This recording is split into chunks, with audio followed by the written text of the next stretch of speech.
Bismillahirrahmanirrahim. Değerli izləyicilər, daha bir intellektual kölə haqqında sizə məlumat verəcəm. Buyurun izləyin.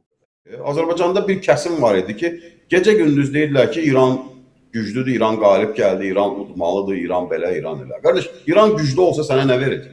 Tutalım ki, siz deyəndə İran qalibdir, Amerikanı döydü, qovdu buradan. Sabah sənin yanında, İranın yanında sən dayanmısan, Amerika okyanı o tarafında. Sonra nə olacaq? Sənin ölkənin problemləri necə qarşılanacaq? İran sənə bəyəm dostluqmu münasibət? Dövlətdən gedir, xalqdan getmir. Biz də orada bizim canlarımız, qanlarımız da yaşayır. Milyonlarla soydaşımız da yaşayır. Söhbət dövlət siyasətindən söhbət gedir. Rəsmi rəqəmlər də var idi. Ermənistana ən çox kömək edən ikinci ölkə İran oldu. Həmişə. Ne söylemek istersiniz? Özellikle İran ve Rusya'ya. İranla alakadar İrandan Ermenistan'a silahların gönderilmesiyle alakadar bizde herhangi bir məlumat yoktur. Əksinə deyə bilərəm ki, İran və Gürcüstan öz hava sahəsini və quru yollarını Ermənistana silahların daşınması üçün kapattı. Və buna görə biz bir daha İran və Gürcüstan hökumətlərinə təşəkkürümüzü bildirmək istəyirik. Yəni bu insanın İranın qalib gəlməsindən narahatçılığının səbəbini, onun kimliyini araşdıranda mən görə bildim.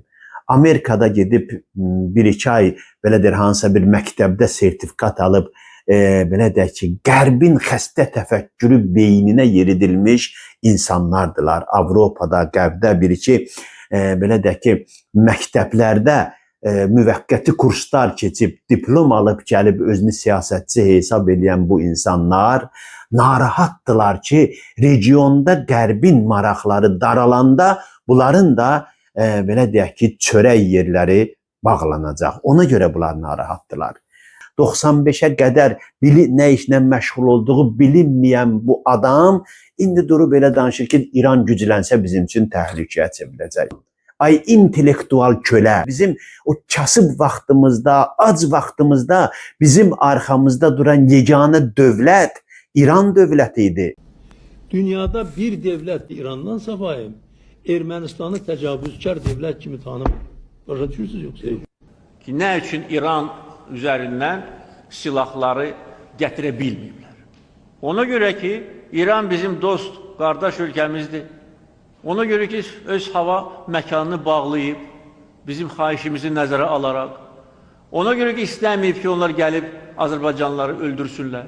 Dərəcədə məkirli bir plan həyata görülmüşdü ki, onlar Füzulidən girərək Cəbrayıl-Füzuli yolunu kəsmişdilər. Qubadlı və Zəngilan blokada şəraitinə düşmüşdü. Onların məqsədi orada yaşayan 400 min insanı qırmaqdan məhv etmək idi. O zaman bunu açıqda deməliyəm mən. İran topçuları hətta müdaxilə elədilər. Onların müdaxiləsi olmasaydı o 400 min insanın bəlkə biri sağ qalmayacaqdı. Arazın üzərindən humanitar körpü açdılar. Ona görə də bu bir sınaq bir dövrüdür. Və bu sınaq dövründə biz dostlarımızın da əsl həqiqi dost olmasını bir daha da özümüz üçün təsbit edirik. Onda sən sponsor axtarırdın özünə. Onda sənin arxalandığın Amerika Birləşmiş Ştatları, Avropa Birliyi 907-ci düzəlişlə Azərbaycana sanksiya tətbiq eləyirdi. İndi Amerika bizim üçün təhlükə yox, İran bizim təhlükəmizdimi? Sənin ağı hesab elədiyin Amerikanın gətirdiyi demokratiyanın sayəsində Libiyanın necə xaraba qaldığını, Suriyanın xaraba qaldığını, Livanın, Yəmənin hansı vəziyyətə düşdüyünü görmürsənmi? Dəyərli izləyicilər, bu qərbdə verbabat olunmuş bu insanlar ictimai fikri özümüzə qarşı yönətməklə məşğuldur. İranda bizim canlarımız yaşayır. Əgər sənin canındırsa, sən harda ölmüşdün o canlarımın başına, sənin ağaların bomba tökəndə? Niyə cəsarətin çatmırdı ki, səsvi çıxardasan? Sənin canın deyirlər olar. Sənin canın Amerikadadır. Sənin kimlərin qəlbi Amerika inandı.